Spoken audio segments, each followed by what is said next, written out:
Can you do a video on how ESP made your guitars? Like how did designing it go about and what exactly you wanted it to be? Yes, I'd love to talk about that and show you all I can. I'd say that my experience designing, ordering, and receiving ESP Custom Shop Guitars is fairly unique, mostly because I had a guy on the inside, really one of the main guys there at ESP, and so I just had somebody that I could talk to throughout the entire process. I could ask questions, I could get suggestions from him, bounce stuff off. Secondly, we had a buddy here in Cleveland, an early Camira guitar tech, John Hall, who just knows absolutely everything about metal guitars inside and out, so that was huge. And then finally, I just had carte blanche, meaning I was fortunate enough that anything I could dream up was gonna happen. So you better believe John Hall was licking his chops when he got that phone call from me. Hello? Hey John, how's it going? Guess what? I get to design a custom ESP guitar. Would you like to help me with that? Yeah. For those that don't know, I've been fortunate enough to have 5 custom shop guitars built. And something interesting is that the RA1, my very first one, is the only one without any type of badge or indicating that it is the RA1. And that's because at the time that I had it made, I never knew there'd be more of them, you know? So years later, when I had the opportunity to do my second custom, it then became the RA2 and so on and so on and so on. And that's when I started calling the RA1 the RA1.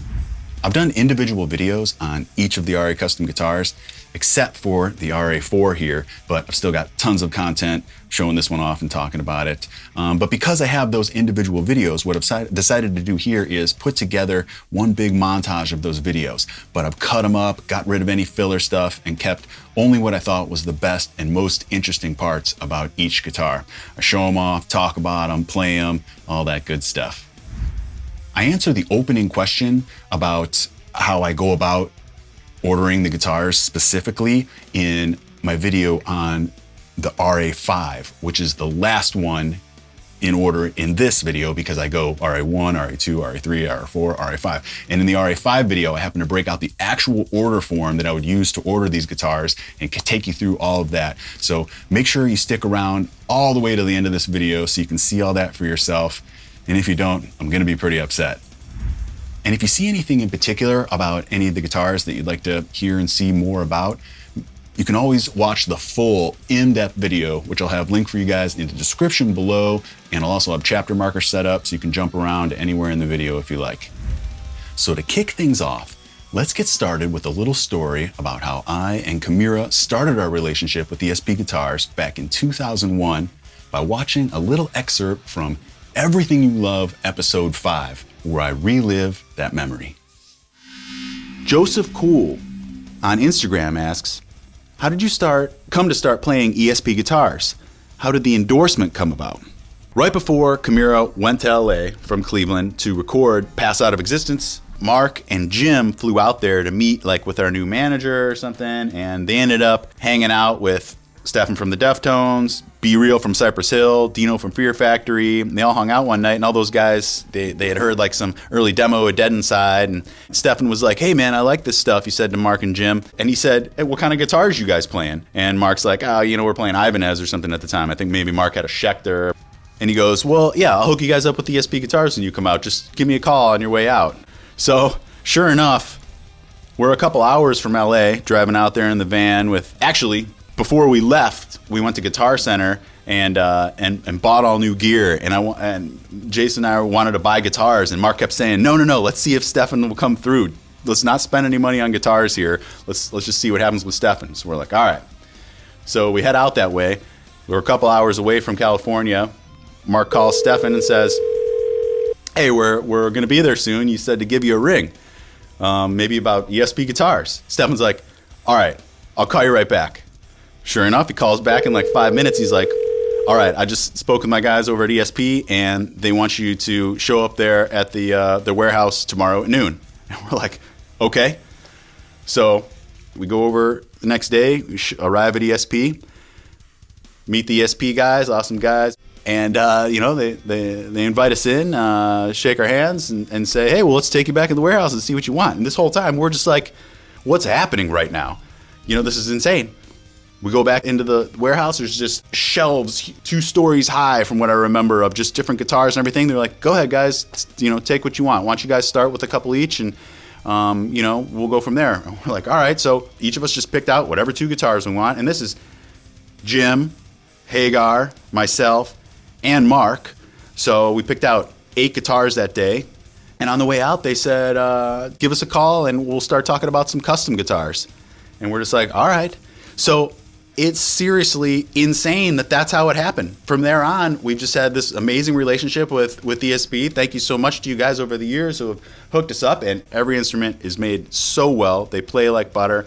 They're just killer guitars. Obviously, Matt and I ended up having the Signature Series, the RA600 and the MFA 600. My customs are just fantastic.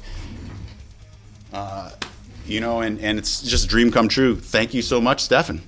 Hey, what's up guys? Today we're going to be taking a look at my ESP Custom Shop RA1, my very first custom guitar that I haven't really talked much about, haven't really shown off much, but I thought we'd take a look. So when I had this guitar made, I really knew nothing about having a custom guitar made. The idea was just presented to me from ESP. Hey, do you want to make a custom? Of course, we said sure, but I didn't really know a lot about it. And so at the time, I was playing an Ibanez RG540S, which I really like the real thin body shape design of. So I think I wanted to go with something like that again. So like I said, I think this is an alder body. Beautiful. I don't know if you call that a flame. See-through flame top or a tiger top or something. But anyways, this thing is really thin, I'm sorry. But it didn't really turn out exactly the way I've determined that I like now. I'm much more into the flat tops. They're M style. You can see, I mean, this is gorgeous, but it's got quite the concave there. And it's pretty thin. Thinner than their normal Horizons. So I don't know what I was going there for at the time. Like I said, maybe that kind of like thinner Ibanez body, but it didn't really turn out that way. And like I said, it definitely like the M style hard tops more nowadays. So I had this guitar built somewhere around 2001, I think. So it's a little over 20 years old and still in fantastic condition. Did a lot of touring with Camira early on in the early 2000s. I think we got I want to say, I don't really remember, that it's an alder body, maple neck, definitely an ebony fretboard, 24 extra jumbo. First guitar with the Chaos logo there at the 12th. No fret markers on top, which has never been a problem because we got them here on the side. Signature ESP, 7-string. Got the Floyd. 1 EMG, I believe it's a 707 there in the bridge position, and just 1 volume knob. This has also got a painted neck, which I prefer natural satin nowadays, but boy is she pretty.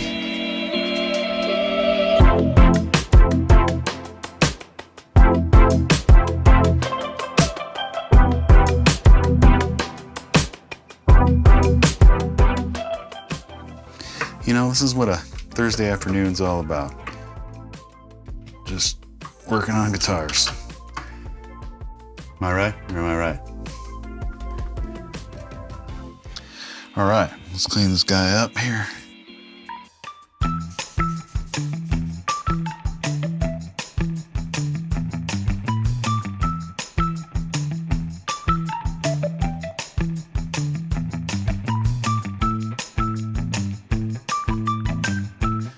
Cleans up nice.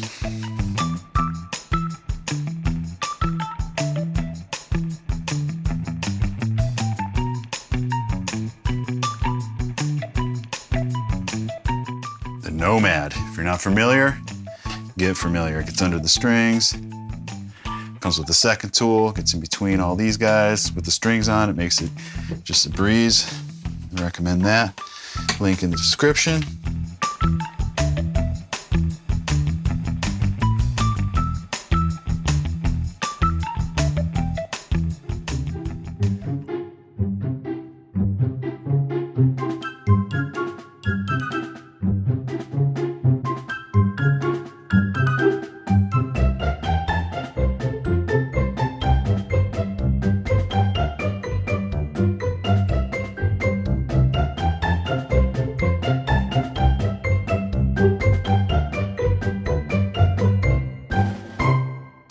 still got a couple things to do, but let's give it a quick strum and see how it goes.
Hey, what's up? Rob Arnold here. Today, we're gonna be checking out my ESP Custom Shop RA2, one of my pride and joy guitars, probably my favorite guitar, along with its twin or sibling, the RA3. Right here, I had these made at the same time back in 2006. They were basically twins of one another, except for, I think, just 3 cosmetic feature differences. Obviously, the pickguard being the biggest difference there. The binding is a little bit different on the RA3 there. You can see it's like that, I forget what they call that, the abalone or mother of pearl, where the RA2 just has more of a cream type binding. And then finally, the fret markers. Got the dots on the RA2, and the RA3 just has the blocks. So other than that, in terms of how they're made and what they're made of, they are exactly the same. That is an alder body, maple neck, ebony fretboard, 24 extra jumbo frets. Check out this beautiful, super smooth, buttery, super fast, natural satin neck. Both guitars have that, they've got this cool old ashtray style battery compartment there. Oh, kind of breaking up. I don't know who remembers those from cars, the old ashtray, but kind of a cool little feature there. Spurzle tuners, which now, after some years, I totally appreciate the ESP locking tuners better than Spurzle locking tuners. But hey, I'm not gonna hold it against this guy. And they're really not even that necessary with a locking nut anyways, but hey, you know, I just figured, why not? So yeah, this guitar and the RA3, I don't know why I feature the RA3 more. You know, like people ask me that all the time, why don't play this one more? I don't know. A lot of you know the RA3 is what my signature series LTD RA600 is modeled after. And unfortunately, those are no longer in production, but if you want to get one bad enough, they are floating around. But maybe that's why I play that one more, just something about the classy pickguard kind of look that, I don't know, I just like. But this one is mean, but it doesn't quite stick out as much. I don't know, the pickguard just kind of, on the RA3, sets it aside. Maybe, I've never actually really thought about this. I'm kind of just justifying it to myself right now, why you don't see the RA2 more, but it's kind of interesting. It's been cased up for a long time, something I'll get to in a moment, but just more about its construction and build. I mean, Both of these, everything from the custom shop that was made over in Japan at the time. I mean, these are exceptional instruments. They play absolutely perfectly. They feel absolutely perfect. Like I've said about other ESP stuff, it's like a samurai sword, you know? Hori Hanzo, I don't know, the guy from Kill Bill who makes those special swords. I think his brother was working at ESP at the time and made these because they are, well, they were made for me, so they are perfect for me. Not a single complaint. They just feel unbelievable. Hey, what's up guys? And thanks for joining me for this video where we're gonna take a closer look at my prized possession, my ESP Custom Shop RA3, my favorite guitar out of them all. If I could only have one, this is the one I'd keep. And yeah, I guess I plan for it to be put in my coffin with me when that time comes and I go down. So I want to talk about why it's my favorite, why it's so special to me. We'll take a closer look, like I said, because I haven't really shown this one off in great detail yet on the channel. I don't know why, but the coolest thing about this, it's a lot of cool things, but this, for those that don't know, is the godfather or the mother or the father or whatever of the RA600, my signature series ESP. It was in production for like 4 or 5 years, maybe like 08 to 2012. And once I left the road, retired from Kimura Touring, they stopped manufacturing that. But this is the guitar it was based off of, and just a little backstory and how I got this one. Got this in 2006 sometime, and it was my very first custom 6-string.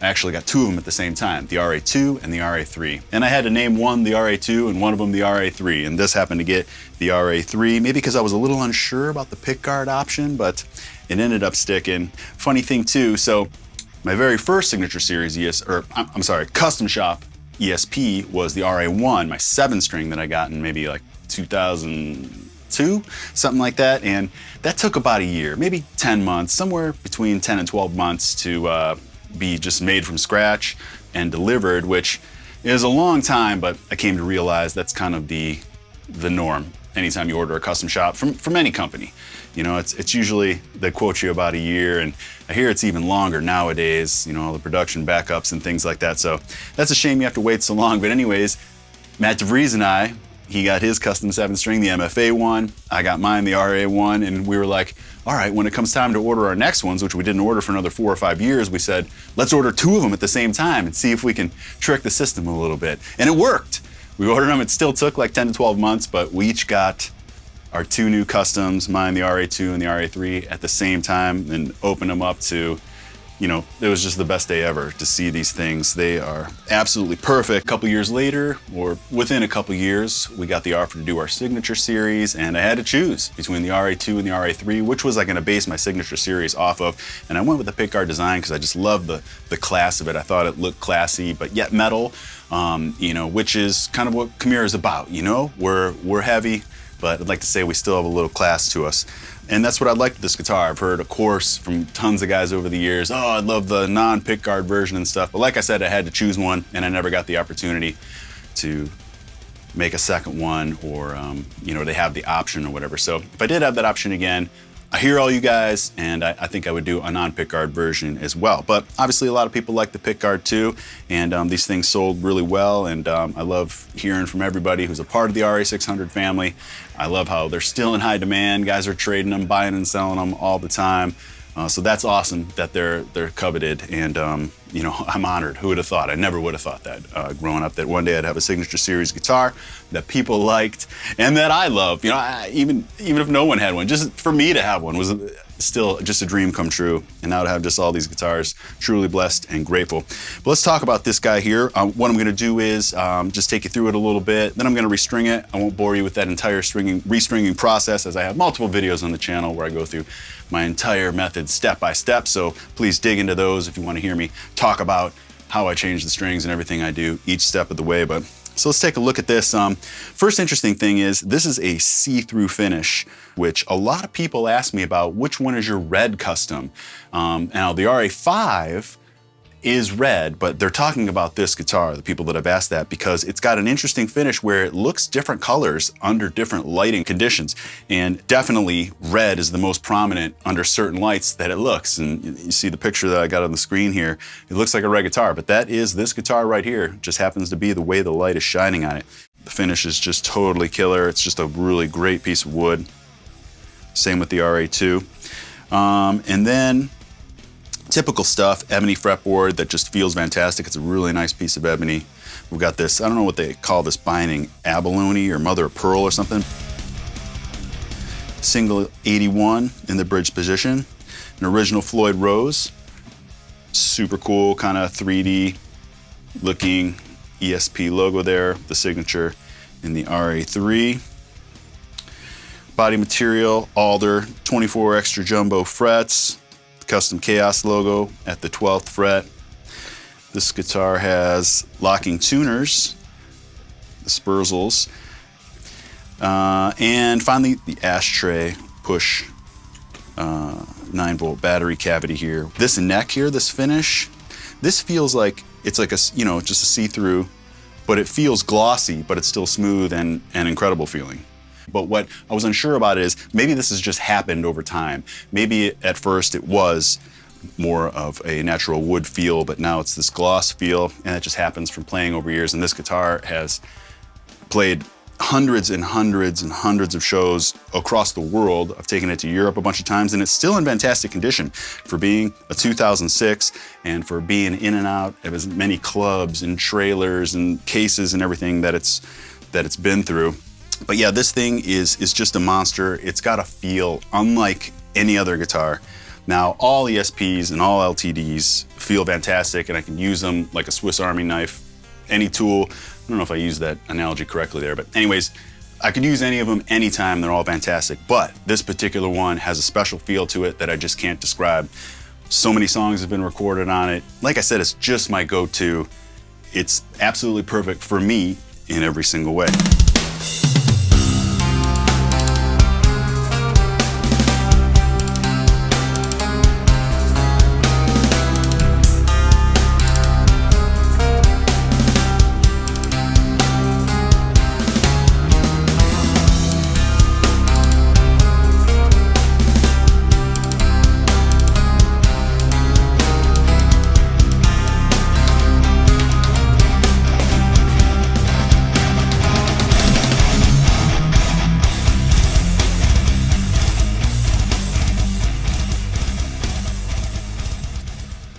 Okay, so I got it all set up and realized I'd forgotten a strap.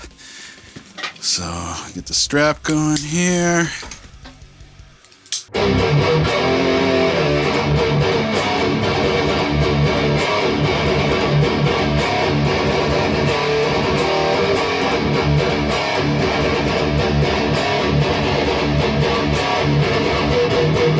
Let's keep it going.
Well, I'm stoked.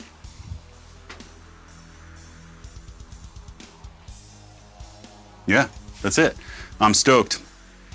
The string joys, the RA3, make a good combination. Again, if you want to check those out, first link in the description below. Using that helps me out. So I guess that's it. Tell me what you guys think of my prized possession here. Hope you dug it. Appreciate everybody that's watching, especially if you made it this far.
RA4, take a look at this puppy. Unbelievable paint job.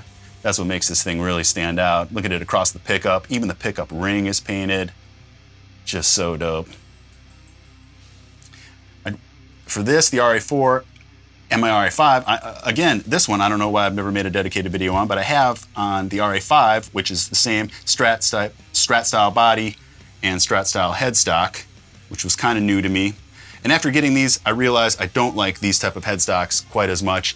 I like the pointed, and I prefer reversed, like the RA600. That's kind of my favorite setup. The Alder M-style body with the reverse headstock. The regular pointed ESP headstock is my favorite combination, but I wanted to try something different. I went through this little spout where, probably back in 2009, 2010, I was going to some guitar shops while on tour, and I kind of fell in love with a couple cool Strats. And I had never played a Strat before. I was never into Strats. I always just kind of thought they were like, I don't know, old rocker or country guitars or whatever, but I played a couple and they were butter, really, some really high-end ones at a couple cool guitar shops. And so I just got inspired by that. And when it came time to make another set of customs with ESP, I went with that design with the RA4 and RA5, both. The RA4 and RA5 play fantastic, just like the RA3. There's nothing like the ESP Custom Shop Guitars. But I will say, and I get asked about this a lot, the LTD, especially the 1000 and Deluxe series, I could swap those out with my Japanese-made customs any day and be totally satisfied. They're all just the utmost quality, supreme craftsmanship, every last detail. I mean, every ESP owner out there knows that the ESP LTD brand is just the shit. This guitar, I was about to say, is no exception, but it is an exception because it is exceptionally sweet. Just something about it plays so nice.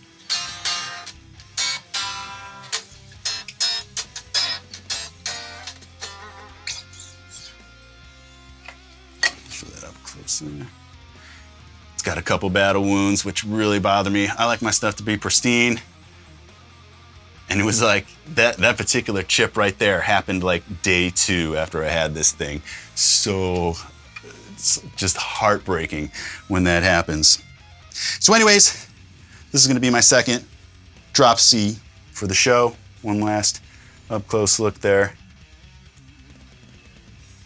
The RA4, one of my prized possessions, and with that sick artwork from the Chimera album I'm personally most proud of, our 2005 self-titled album.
Hey, what's up everybody? Welcome back to another video. I'm Rob Arnold, and today we're gonna be looking at my incredible ESP Custom Shop RA5. This is the 5th custom shop guitar that I've had built by ESP, and I kind of consider it a bit of a trophy, but more about that in a little bit here. I've gotten a lot of questions about my custom guitars, and so I thought I'd start showing them off, and I'd start with the one that you guys have seen the least. This is a 2011, and it's never been gigged. So never played a concert with it. All my other custom guitars, I've played at shows many times. I got this one as kind of a twin with my RA4 that you guys have seen maybe live and in some videos that I made here on the channel with the sick self-titled custom artwork on there from my band Chimera. And I ordered them at the same time. I got them around the same time, but I started playing that RA4 live and never played this one live. I think it was just too pretty. The hardware, the finish, everything, it's impeccable. And I can't wait to take you through all the specs, talk about it, and hope you like the little jam that I put together with this guitar at the beginning of the video. And if you did, please hit that thumbs up button for me. It really helped in my last video, just asking for that. It helps the YouTube algorithm suggest the video to other people so that other people can tune in, find out about the video, learn about the guitars, everything here that I got to offer on the channel. Thanks for coming back. If you've been here before and if you're new to the channel, welcome. So let's get right into it. I found the old order form, the ESP Custom Shop order form, and I'll put that up on the screen for you, and we can kind of go through it together. Printed it out for myself here for reference, but it's kind of interesting, you know? A lot of people have questions about how you go about ordering a custom guitar, and this order form may have changed over the years, but this, like I said, this is from like 2010 when I put in the order. So you could see here that you kind of just go through and start by body, parts, neck. You just start listing off the specifications that you'd like, and they'll usually talk to you about it and figure it out. I'm fortunate I got my main man over there, Todd Binder, who's the in charge of product development and just a great guy. He knows the most about guitars and specs out of any person I've ever met in my life. So what I do is I'd kind of get like a rough order going through here, and there's things I just kind of don't even know about. So he'd tell me. So I'd give him kind of a rough outline of everything, and then we'd call and talk about it and dial it in. And along the way, you know, things come up. Hey, how did you want this? How did you want that? Sort of thing. So these guitars, you generally take, I'd say, between like 6 and 12 months to make. So after Matt and I got our first few customs, we started realizing maybe we should start ordering them in pairs so that when we get 2 of them, you know, when they arrive after all that time, because this particular one was made in Japan. Pretty cool there. You can see. Got my handy dandy sticker there. Let me know that this is in drop C with 11 through 52s. But yeah, so anyways, it takes a long time to get these things made, but they're pristine in every single way. And so you kind of don't mind waiting. And when you get it, it's the best feeling ever, opening it up and checking out something you've been waiting so long for. So these bodies here, this is what they call the Vintage Plus. And back around that time, like 2009, 2010, Chimera was on the road quite a bit. And all of a sudden I got some itch for, that I wanted a Strat. And so I started visiting like guitar shops in different cities, looking at different Strats, and I wanted to just pick one up just to have on the bus, something to just play around with, warm up with, all that. Tried a few, didn't end up falling in love with one, and I just thought, wait a minute, why don't I just have ESP make me one? Just exactly how I want it. So I got a couple of these, the RA4 and the RA5 with this Vintage Plus Strat body. This one neck through, my typical combo that I always love, alder body, maple neck, ebony fretboard. And here we got the 24.75, which is an inch scale, which is another huge topic of debate in the comments and online. Everybody's so up in arms about why a lot of my guitars, my RE600, stuff like that, are the 24.75. And kind of as I've alluded to in the past, my honest answer is I really don't know. Somewhere along the way, we went to 24.75s, and I kind of don't even really notice a difference. And even before making this video, I grabbed one of my M1000s, an M1000 Deluxe, which is a 25.5, and I guess if I really compared them, you know, I guess they feel different by that 3/4 of an inch or whatever, but I don't really notice a difference, and so I don't know why the scale length makes that huge of a deal. I know for like baritones, obviously better for lower tunings. I'm usually playing in lower tunings, drop C. Some consider that low, some wouldn't, but honestly, I just don't even notice that difference. So no binding on this one. We got some cream binding along the neck there. Pretty. And that cream matches the pickup rings, the plates on the back. Here's one thing that I was unsure about, and we'll see if it's in the specs or not, but I don't know why, for whatever reason, I didn't have that back plate recessed. It's like on top, and most of the time they cut them out and it just fits in there and everything's super smooth back here. But I didn't do that in this guitar. Not sure why. But you go through your parts, after your body style, you go through your parts. I wanted the sick gold hardware, again, which I'll get to in a second, of why I chose that, why I chose this finish, all that. It's actually pretty cool. But you know, we went with the Floyd. Oh yeah, here's another thing. If you happen to notice in above back in the body, the pickup routing, I just have one humbucker, which is how I normally do most of my guitars. But I think last minute I called Todd and said, hey, you know what? Let's put a neck pickup in here. And this is an 85, so I got an 81 in the bridge and an 85 in the neck. I typically don't really even care about neck pickups, rarely ever use them, but I do kind of like them for clean sound every once in a while, so I like having that option every once in a while. If I'm recording a clean part, I'll grab one of my guitars with a neck pickup just to try out, see if I get a better sound out of that. Sometimes I just stick with the 81 in the bridge, but I have that option, and it's selectable here with that push-pull, which we've been seeing a lot lately in my videos here. But this one is just nifty because it's just a volume knob in that position I like. Early on, I was hitting my pinky against a normal volume placement during soloing and stuff, and I'd turn that down and it'd be a pain in the ass. So I started having to move it to the typical tone position. I don't want a tone knob either, don't really care about that, so I just started eliminating them from my custom guitars, and we got the cool push-pull there to select which pickup. Up position is the neck, down position is the bridge. Easy peasy. So yeah, back to, we got the vintage headstock shape, which is like their typical Strat style headstock there. 24 frets, extra jumbo, 42 millimeter nut width. That's something that came up recently too. Somebody asked me in a comment, they said they had small hands and needed a small neck, and what I thought about thin U versus extra thin U. And that's that U shape of the neck here. And I have some thin U's and some extra thin. This is extra thin. But one thing I noticed was the nut width, the millimeter. I think that actually makes more of a difference for how big and bulky your neck feels. I think that if you want a small feeling neck, the combination of a lower nut width, such as 42, and a thin U or extra thin U would be your best bet in that area. This is a 42 with an extra thin, and it feels just nice and small and fast. Love that. RA5 there at the 5th fret.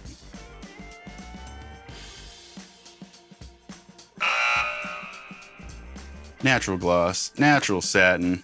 I've got one of these ESP big blocks in here. You can see my special instructions there. If possible, I'd like Floyd to have the big block from floydroseupgrades.com. That's cool, just a little like extra stain or whatever. Honestly, I don't notice much of a difference. Never ordered one after I had it put in this one.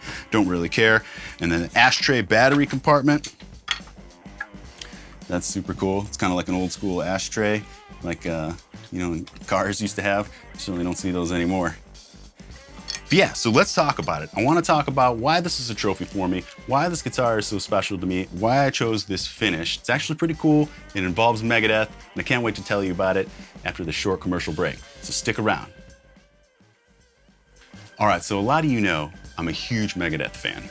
Countdown to Extinction is my jam. That album changed my life. It's kind of like the big album I got into after Metallica's The Black Album. Both of those albums just had such an influence on me. I had the books, learned all the songs, learned all the Countdown to Extinction songs, was super stoked for Euthanasia to come out.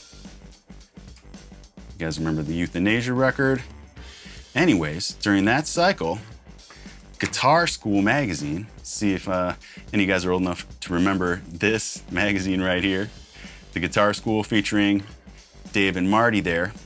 And this is, you know, around the Euthanasia cycle. Euthanasia was the first major concert I saw here in Cleveland at the Cleveland Arena, or what is it called?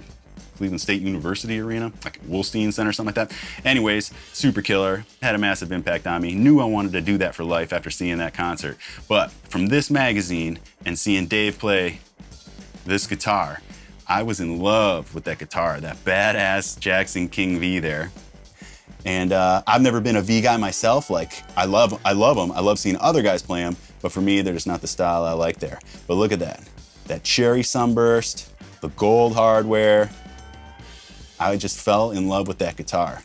So years later, when I had the opportunity, I sent Todd from ESP this picture and said, this is the type of guitar I'd like. Usually I have, most of my guitars are just black, you know, I have a couple that look red in pictures, but they're really black. It's just a see-through finish, and different woods look different in different colors under different lighting situations, and the photographer's taking pictures and everything. So pretty much all my other guitars are black. This is the only really colorful one I have, and it's all because of Mustaine and this picture that I was inspired by in 1995.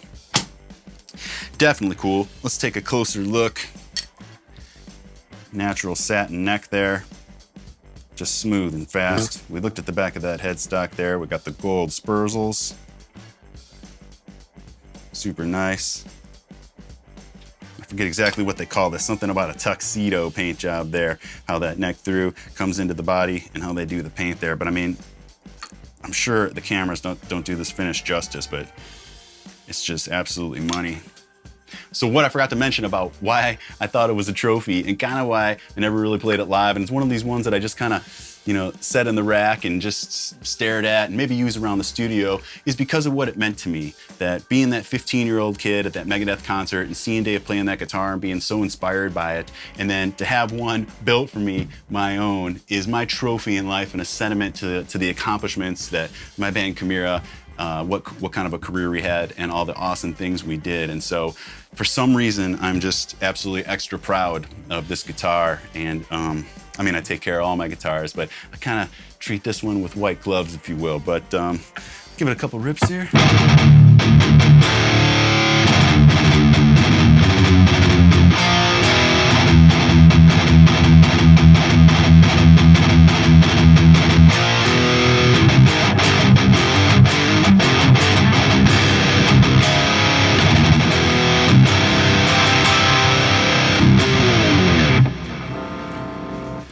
Sounds good, feels good, just the way we like it. You can get yourself one or any style you like. I have some buddies, shout out to Kevin Henderson, who I told him how I went about the process with ESP, and he went and got himself a custom guitar too. You can do the same. Of course, it's a lot pricier to have one built for you, and just kind of unnecessary, especially when ESP has so many fantastic guitars just in a, you know, an affordable price range, all their LTDs, the deluxe stuff. I mean, every guitar is incredible. I think all my LTDs, all my ESPs are just pristine instruments that I stand behind 100%. So guys, anyways, you're gonna be hearing me talk about this a lot. I don't know if you guys saw my Instagram story recently, but I just had about 1,500 of my guitar instructional DVDs delivered to the house here. So like I said, I'm gonna be talking about it a lot as I try to get rid of these things, but it goes over songwriting, soloing, riffing, my thought process about putting arrangements together, just something cool that I did with the Rock House method back a few years ago. And I know DVDs are kind of on their way out, but while these exist, get your hands on one, learn a little something. I'm sending them out worldwide, autographed, and this is the last of them. The company has told me that they have cleared their shelves and sent them to me to just do with as I please. So go ahead and pick yourself one up in the Rob Arnold World store, robarnoldworld.com/store. You can also find a link to these cool t-shirts here that I got, sweatshirts, mugs, all that to help my grassroots movement to bring the RA600 back on the market. I know a lot of you guys would be stoked if that happened. Not as stoked as me, but you know, we put our voices together. Perhaps we'll see them on the market again one day. But even if they don't, still a cool thing. Lets me know that you support the RA600 and everything that I got going on. If you're new to the channel, please hit that subscribe button for me. Again, give the video a like if you've liked what you've seen, and appreciate you guys watching. Cheers, and I'll see you on the next one. If you have the ability, please check out my Patreon campaign where you can help support at a greater level, which is oh so helpful to me. Get a little behind the scenes, get a closer look and more interaction to Bob Arnold's world. You know, and thank you to all my current Patreon supporters. You guys help the world go round for me. Appreciate it all. Thanks so much, guys. And if you can't support on Patreon, that's totally cool too. A thumbs up will work just fine.